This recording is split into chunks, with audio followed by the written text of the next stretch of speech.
नमस्कार, क्राफ्टर प्रत्यू या माझ्या यूट्यूब चॅनलमध्ये तुम्हा सर्वांचे स्वागत आहे। तर या व्हिडिओमध्ये आज आपण हेअर एक्सेसरीज कशी बनवायची मोत्यांपासून ते पाहणार आहोत। तर पिंटरेस्ट इन्स्पायर्ड ही हेअर एक्सेसरीज मी आज तुम्हाला बनवून दाखवणार आहे। त्यासाठी मी नायलॉनचा थ्रेड घेतलेला आहे आणि त्याच्यात आपण जे नॉर्मल सुई घेतो ती घेऊन व्यवस्थितपणे गाठ मारून घ्यायची आहे 2 ते 3 वेळा।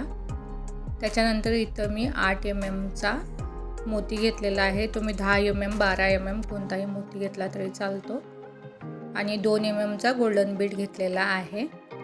जो आपण 8 mm चा बीड घेतला होता त्याच्यातून धागा आपल्याला बाहेर खेचून घ्यायचा आहे। गोल्डन बीड मधून घ्यायचा नाही आहे। गोल्डन बीड तसंच सोडून नंतर त्या व्हाईट बीडमधनं धागा घ्यायचा आहे। त्याच्यानंतर हे स्टोन बीड घेतलेला आहे आणि परत एक 8 mm चा बीड आणि 2 mm चा गोल्डन बीड मी धाग्यामध्ये घेतलेला आहे।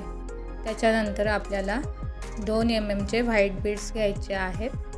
तुम्हाला जितकी लेंथ हवी आहे त्याप्रमाणे तुम्ही ते मोती घेऊ शकता। मी इथं टोटल 24 ते 25 मोती घेत आहे त्या धाग्यामध्ये घालून।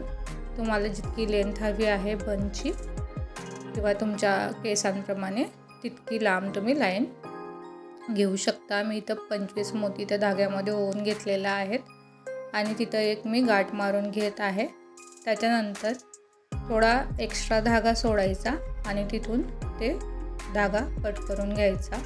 अशाच प्रकारे तुम्हाला जितक्या हव्या असतील तितक्या लाईन्स बनवून घ्यायच्या आहेत। इथं मी सेम 4 लाईन बनवलेले आहेत आणि जी मध्ये लाईन ठेवलेली आहे तिथं मी 12 mm चे बीड्स वापरलेले आहेत आणि त्या 5-5 चा एक सेट बनवलेला आहे मी आणि लास्टला जो सेट आहे तिथं मी जे आपले 6 mm चे बीड्स आहेत त्यापासून ते बनवलेलं आहे।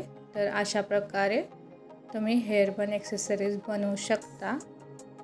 व्हिडिओ आवडला असेल तर चॅनलला सबस्क्राईब करा, लाईक करा आणि शेअर करायला विसरू नका। धन्यवाद।